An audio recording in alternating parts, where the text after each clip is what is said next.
할렐루야. 오늘도 새날을 주신 하나님을 찬양합니다. 오늘도 주님의 말씀과 동행하면서 복된 하루를 보내시기를 바랍니다. 오늘 우리에게 주시는 하나님의 말씀은 요한복음 21장 18절에서 25절까지 말씀입니다. 자, 오늘 요한복음 마지막입니다. 오늘 이 말씀 제가 봉독해 드리도록 하겠습니다. 내가 진실로 진실로 내게 이르노니 내가 젊어서는 스스로 띠띠고 원하는 곳으로 다녔거니와 늙어서는 내 팔을 벌리리니 남이 내게 띠띠우고 원하지 아니하는 곳으로 데려가리라. 이 말씀을 하심은 베드로가 어떠한 죽음으로 하나님께 영광을 돌릴 것을 가리키심이러라. 이 말씀을 하시고 베드로에게 이르시되 나를 따르라 하시니 베드로가 돌이켜 예수께서 사랑하시는 그 제자가 따르는 것을 보니 그는 만찬석에서 예수의 품에 의지하여 주님을 파는 자가 누구오니까 묻던 자더라. 이에 베드로가 그를 보고 예수께 여짜오되 주님, 이 사람은 어떻게 되겠사옵나이까? 예수께서 이르시되 내가 올 때까지 그를 머물게 하고자 할지라도 내게 무슨 상관이냐? 너는 나를 따르라 하시더라. 이 말씀이 형제들에게 나아가서 그 제자는 죽지 아니하겠다 하였으나 예수의 말씀은 그가 죽지 않겠다 하신 것이 아니라 내가 올 때까지 그를 머물게 하고자 할지라도 내게 무슨 상관이냐 하신 것이러라. 이 일들을 증언하고 이 일들을 기록한 제자가 이 사람이라. 우리는 그의 증언이 참된 줄 아노라. 예수께서 행하신 일이 이 이외에도 많으니 만일 낱낱이 기록된다면 이 세상이라도 이 기록된 것을 두기에 부족할 줄 아노라. 아멘. 요한복음 21장은 마치 드라마가 본편이 끝난 후에 짤막하게 에필로그를 보여주는 것처럼 그런 에필로그 형식으로 기록된 것이 요한복음 21장이라고 말씀드렸죠. 요한복음 21장의 내용은 이렇습니다. 예수님께서 갈릴리에서 제자들을 만나셨고 제자들에게 조식을 베풀어 주셨고 특별히 베드로와는 1:1로 독대하셔서 베드로에게 내가 나를 사랑하느냐 물으시면서 베드로의 죄악된 과거를 청산해 주셨죠. 그리고 사랑을 회복시켜 주시고 그리고 내 양을 먹이라 말씀하시면서 사명을 도전해 주셨습니다. 그리고 예수님께서 이렇게 베드로에게 사명을 도전해 주시면서 뭐라고 말씀하시냐 하면 오늘 18절에 내가 진실로 진실로 내게 이르노니 젊어서는 내가 스스로 띠띠고 원하는 곳으로 다녔거니와 늙어서는 내 팔을 벌리리니 남이 내게 띠띠우고 원하지 아니하는 곳으로 데려가리라. 그렇게 말씀하십니다. 그러니까 사명을 맡은 사람은 사명의 이끌림을 받아 살아가는 사람이기 때문에 그 사명의 끝에서 때로는 십자가가 있고 때로는 순교하는 삶이 있다 할지라도 내가 원치 않는 그 길로 가더라도 기쁨으로 그 길을 갈 수 있어야 한다는 것이죠. 오늘 19절 전반부 말씀에 보시면 이 말씀을 하심은 베드로가 어떠한 죽음으로 하나님께 영광을 돌릴 것을 가리키심이러라. 즉 예수님은 지금 베드로가 순교하실 것을 이미 알고 계셨다는 것이죠. 그리고 이 말씀을 하신 후에 마지막에 나를 따르라 19절 하반절에 나를 따르라 그렇게 말씀하시죠. 그러니까 모름지기 사명자라고 한다면 비록 원치 않는 십자가지만 원치 않는 순교이지만 그러한 순교의 자리에까지 간다 하더라도 십자가를 지는 그 자리에까지 간다 하더라도 우리 예수님께서 십자가로 사명을 완수하시고 다 이루었다라고 말씀하신 것처럼 기쁨으로 사명을 감당할 수 있어야 한다 하는 것이죠. 그래서 예수님의 이 말씀처럼 실제로 베드로는요, 예수님께서 승천하신 이후에 수석 사도로서 초대교회를 잘 이끌었습니다. 그리고 아시아와 각지를 다니면서 복음을 전하다가 말년에 로마에 들어가서 복음을 전하던 중에 AD 64년에 네로가 큰 박해가 있지 않았습니까? 바로 그때 십자가형의 순교를 당하게 되었어요. 전설에 의하면 베드로가 이렇게 순교를 당할 때 베드로가 그렇게 얘기를 했다는 거예요. 우리 예수님도 이 십자가에 못 박히셨는데 나는 예수님을 부인하기까지 했던 이 죄인인데 어떻게 예수님이랑 똑같이 그렇게 십자가형을 받을 수 있겠느냐? 나를 십자가에 거꾸로 못 박아달라. 그래서 베드로가 요청을 해서 거꾸로 십자가에 못 박혀 순교했다 하는 이야기가 있습니다. 사명에 대해 예수님께서 말씀하시면서 예수님이 죽음까지 염두에 두면서 이렇게 말씀하신 것은 그만큼 사명을 감당하는 과정에서 어려움이 클 수 있다는 것을 얘기해 주는 것이죠. 하지만 아무리 큰 어려움이 있다 하더라도 사실 사명자에게 있어서 그 사명은, 그리고 사명을 감당하다 지는 십자가는 짐이 아니라 오히려 면류관인 것입니다. 상급인 것입니다. 그래서 그 사명을 감당하다가 순교하게 되면 하늘의 보화가 쌓이고 하늘의 상급이 기다리고 있음을 알기에 기쁨으로 그것을 감당해낼 수 있었던 것이죠. 우리에게도 그런 사명이 있습니다. 모든 그리스도인에게는 다 사명이 주어지는데요. 우리에게 주어진 사명을 두 가지로 얘기하자면 수평적인 사명과 수직적인 사명을 얘기할 수 있을까요? 수평적인 사명은 우리 이웃들에게 가서 모든 민족을 제자로 삼고 아버지와 아들과 성령의 이름으로 세례를 베풀어 그들에게 복음을 전하는 것이 되겠죠. 이 세상에서 영혼을 구원하는 것, 그보다 더 큰 사명은 없습니다. 그보다 더 큰 사랑도 없습니다. 영혼 구원보다 저 하늘에 큰 상급이 예비되는 것도 없을 것입니다. 하나님께서 여러분이 있는 그 동네에 살게 하신 것은 그 동네를 복음화하라는 것입니다. 우리 성덕교회를 이곳 팔룡동에 두신 이유는 바로 이 땅을 복음화하라고 이곳에 세우신 것이죠. 여러분들이 그 직장에 다니는 이유는 그 직장에서 돈 많이 벌어 평안을 누리라는 것이 아니라 그 직장에서 복음을 선포하라는 것이죠.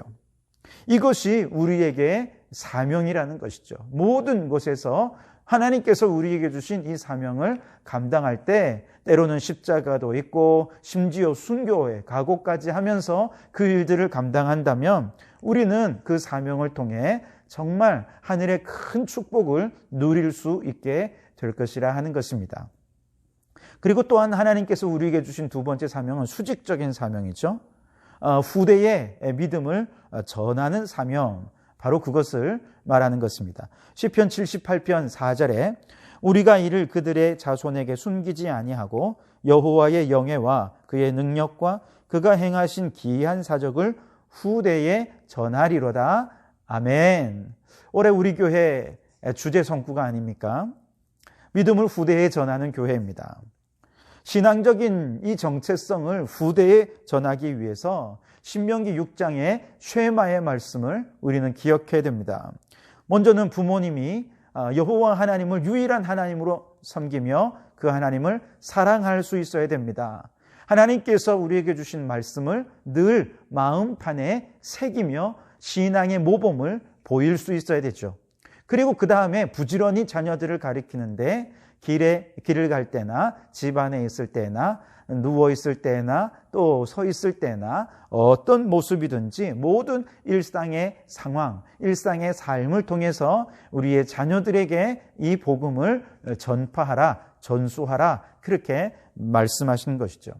실제로 유대인들은 이 말씀을 실천하기 위해서 머리에 그리고 손목에 말씀을 새기고 문에다가 그것을 또 기록하고, 그리고 또 인생의 모든 매 순간의 중요한 순간순간들을 다 신앙 전수를 위해 할애했어요. 아이들이 태어날 때, 태어난 이후에 베갯머리에서 또 밥상머리에서 아이들이 성인으로 자라서 성인식을 할 때, 결혼식을 할 때, 심지어 장례식까지, 그렇게 요람에서 무덤까지 모든 일생을 신앙 전수에 온 힘을 기울였던 것을 보게 됩니다.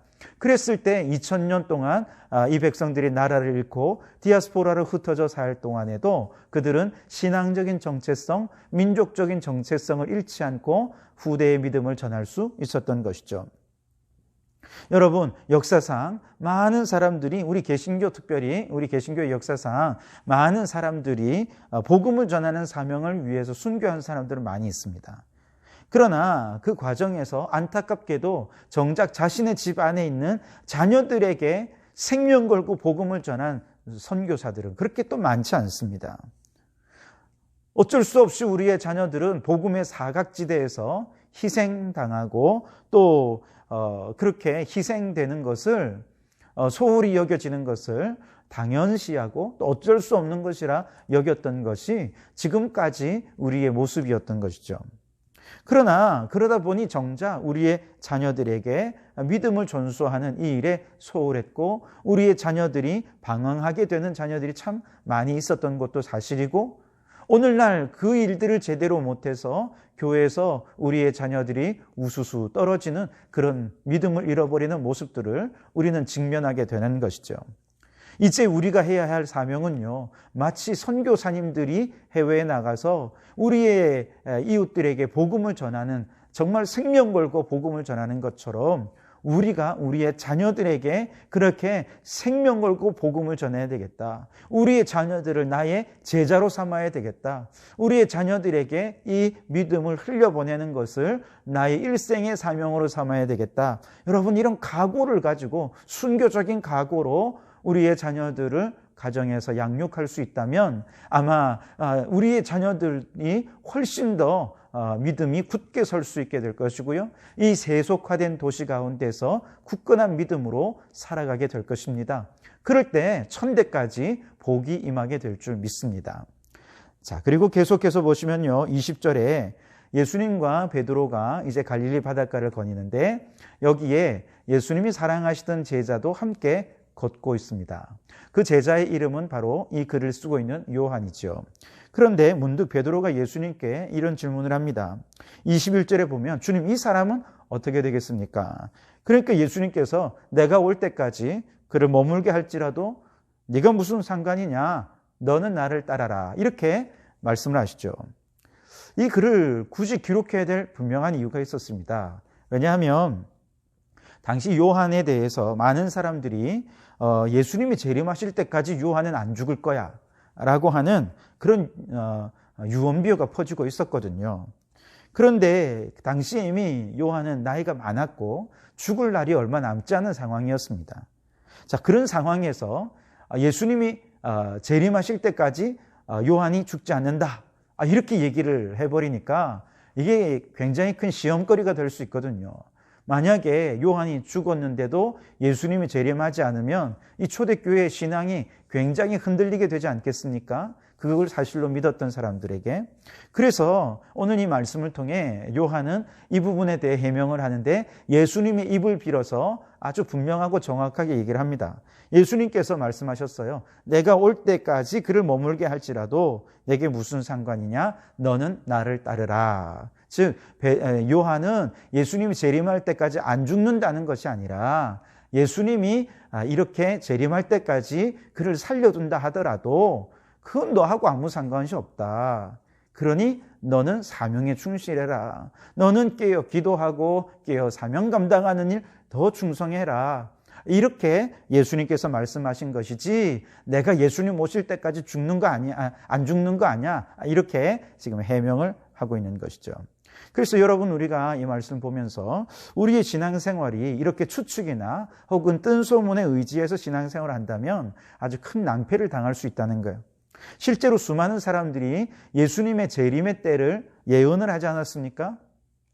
그리고 많은 사람들이 거기에 이끌려갔다가 큰 낭패를 당하게 되는 그런 많은 사례들이 있었죠. 지금 하나님의 교회이고 그 전신인 안상홍 증인이죠. 여기도 예수님의 재림에 대해서 2번이나 연기를 해서 예언을 했지만 다 실패했어요. 다 안 맞았습니다. 그런데도 이게 그 사람들이 거기를 떠나지 않는 거예요. 오히려 안상홍은 죽었고 그 안상홍이 죽으니까 그의 부인을 어머니 하나님이라 하는 이름으로 이상한 교리를 만들어낸 것이죠. 신천지도 마찬가지죠. 14만 4천이 차면 예수님 재림할 거라 그랬는데 사람들이 14만 4천이 넘으니까 너희들 말고 리더급 되는 사람, 이렇게 믿음 좋은 사람이 14만 4천이 돼야 돼, 이렇게 얘기한 것이죠. 그래서 문제가 생긴 것입니다. 계속 바뀐 거예요. 거짓말이 또 다른 거짓말을 낳는 것이죠. 예수님께서도 때와 기한은 아버지께 속한 것이지 니들이 알 바가 아니다, 그렇게 말씀하지 않으셨습니까? 그래요, 여러분. 주님이 우리에게 요구하는 것은요, 때와 기한에 대해 호기심을 가지다 보면 자꾸 엉뚱한 이단에 빠질 수밖에 없지만 우리가 정말 신경 써야 할 것은 무엇이라는 것입니까? 그렇죠. 너는 나를 따르라. 이게 중요하다는 것입니다. 깨어 기도하고 깨어 사명 감당하라는 것이죠. 여러분, 주님 언제 오실지 우리는 알 수 없습니다. 하나님의 주권에 있습니다. 우리가 언제 오실지 모르지만 주님은 반드시 오시는 걸 우린 알기에 마라나타의 신앙을 가지고 깨어 기도하고 깨어 우리에게 주어진 사명을 감당할 수 있어야 하겠습니다. 오늘 이 하루 그렇게 주님께서 맡기신 사명을 잘 감당하는, 그렇게 주님을 따르는 주의 일꾼이 되시기를 주님의 이름으로 축원합니다. 기도하겠습니다. 하나님 아버지, 감사합니다. 오늘도 새벽에 주시는 만나를 먹고 영혼의 힘을 얻게 하시니 감사합니다. 매일매일 주님의 말씀의 힘으로 승리하는 저희들이 되게 해 주옵소서. 주님, 우리에게도 복음 전파의 사명과 자녀들을 신앙으로 양육해야 할 이 두 가지 큰 사명을 주시니 감사합니다. 이 두 가지 사명을 순교의 각오로 감당하는 저희들이 되게 해 주시옵소서. 때와 기한에 대한 왜곡된 호기심으로 인해 이단에 미혹되지 않게 도와주시고 모든 주권을 하나님께 맡기고 우리는 마라나타의 신앙으로 깨어 기도하고 깨어 사명 감당하며 오직 주님만 따르는 자들이 되게 해 주옵소서. 그동안 요한복음을 통해 영광의 주님을 만나게 하시니 감사합니다. 영광의 주님을 통해 우리의 믿음이 더 분명해지고 우리의 믿음이 날로 성숙해지는 저희들 되게 해 주옵소서. 하나님, 모든 공예배가 속히 회복되게 해 주셔서 예배를 사모하는 성도들로 예배의 자리가 가득 채워지게 도와주시옵소서. 이 나라의 코로나19 모든 사태와 전 세계의 사태를 주님 어소속히 해결해 주셔서 세계적인 부흥의 역사도 보게 해 주옵소서. 예수님 이름으로 기도하옵나이다. 아멘.